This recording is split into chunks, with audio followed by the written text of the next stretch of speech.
Welcome to the Rhine, one of Europe's largest and most extensive river systems, flowing through Switzerland, Liechtenstein, Austria, Germany, France, and the Netherlands. The river's value is multifaceted, providing significance politically, culturally, economically, and ecologically. The Netherlands is home to the delta region of the Rhine, facing hydrological challenges such as sedimentation, meandering, and flooding. Today, we're going to take a look at the riverbanks of the Rhine here in Wageningen. Let's take a look at what there is to see.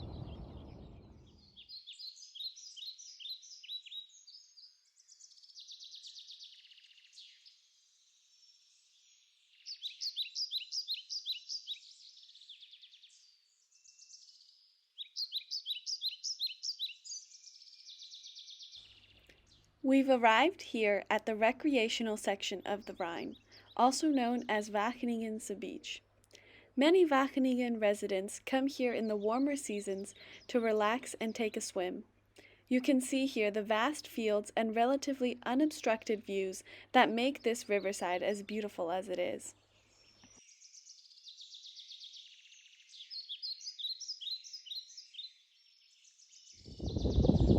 Now we're at the groins that are along the Rhine riverbank. If you look in that direction, you'll see that there are many groins all along this riverbank, around 100 meters from each other.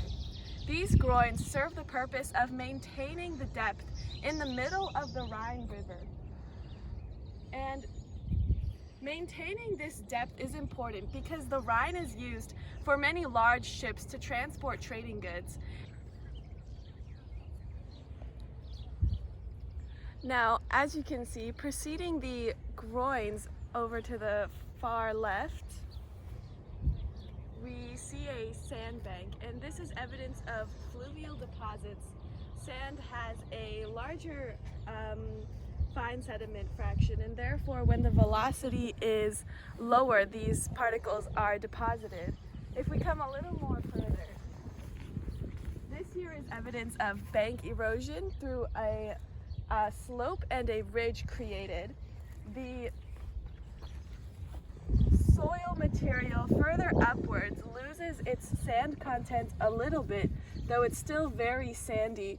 However, if we go further up, we'll see that there's more clay content, because when the water flows by this area, the velocity slows the further it gets from the river, and therefore it can carry these finer particles but will eventually get dropped further inland. We can see why there's a sandbank here. One is that there are no tree covers. Over there's a dense population of white willow trees, which are known as the Salix alba species. And you can also see some of the common hawthorn. But here there's no vegetation cover. We see a little bit of weeds, grass species, but there's nothing really to protect the land from the forces of the water. It's also more common that we see erosion, such as here, right by the groin, because this is the way the currents work. Now we're going to walk towards the willow tree area.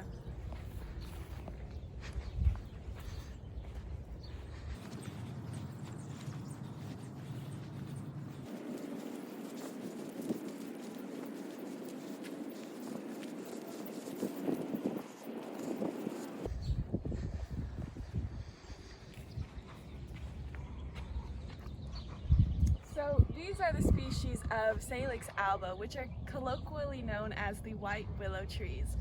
And they're commonly found in these river Rhine areas because they prefer environmental conditions that are more on the wet side, and they also grow very, very fast.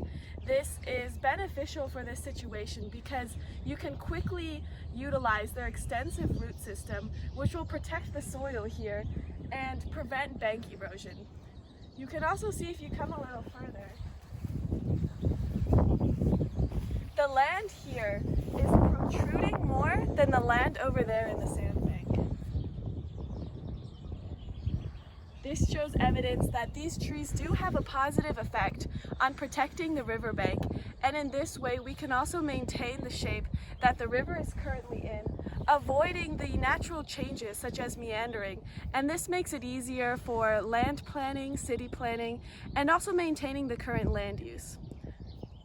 You can't see this, but under the ground here, the roots of the willow trees expand everywhere, and this promotes a permanent heterogeneous connected pore system which strengthens the soil, and this is how they are protected from soil erosion from the river forces. They do this by the roots going into the soil and creating bioturbation, which also establishes pores in the system so the water is able to go in without completely destroying the conglomerates. Coming up here, we also see a very dense line of these Salix alba species, which are the white willows. And you can tell that this is a strategic planting scheme because this is a relatively linear line, which does not occur normally in nature. And these species are also planted very densely, in a very dense manner.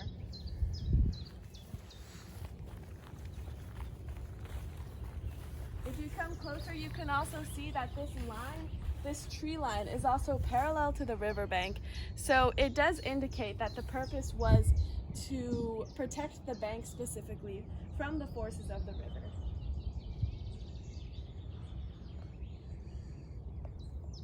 We're currently in the west transect along the Rhine, and if you compare these willow tree species to those more on the east transect, you can tell that these are much more mature.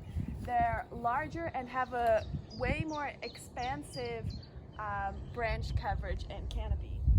Now this can also correlate with the lesser bank erosion visible here, and this can lead us to the conclusion that these more mature species of white willows have a greater impact on protecting the bank erosion.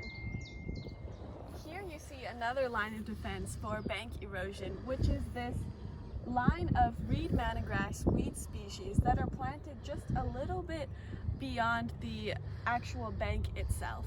What this does is create a little barrier right before the bank inside the water that slows down the velocity so the forces that are acting on the bank soils themselves are not as strong. This is a method of protecting the soils from the forces of the river and bank erosion. However, it's not as effective as the willow tree.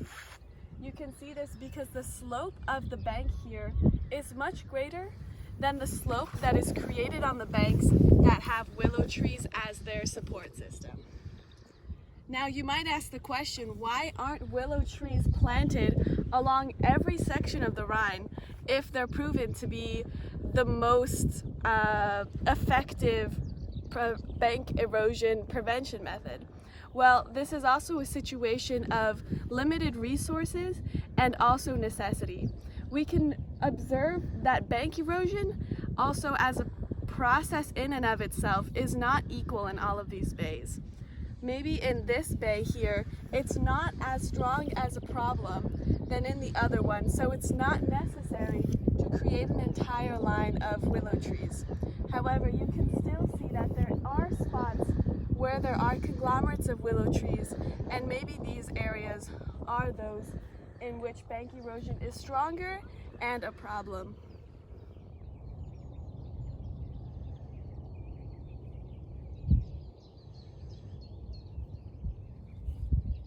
Moving inland from the Rhine riverbank, we see here a field that is comprised mostly of shrub and weed species.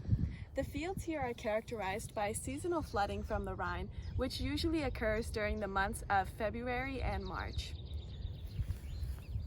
These species are various species of meadow grass and seem to be growing wildly.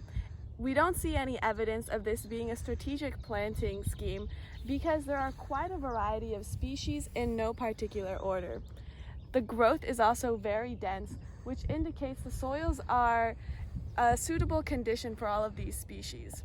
The soils here are very clayey because of this seasonal flooding and the sediments that come from the Rhine.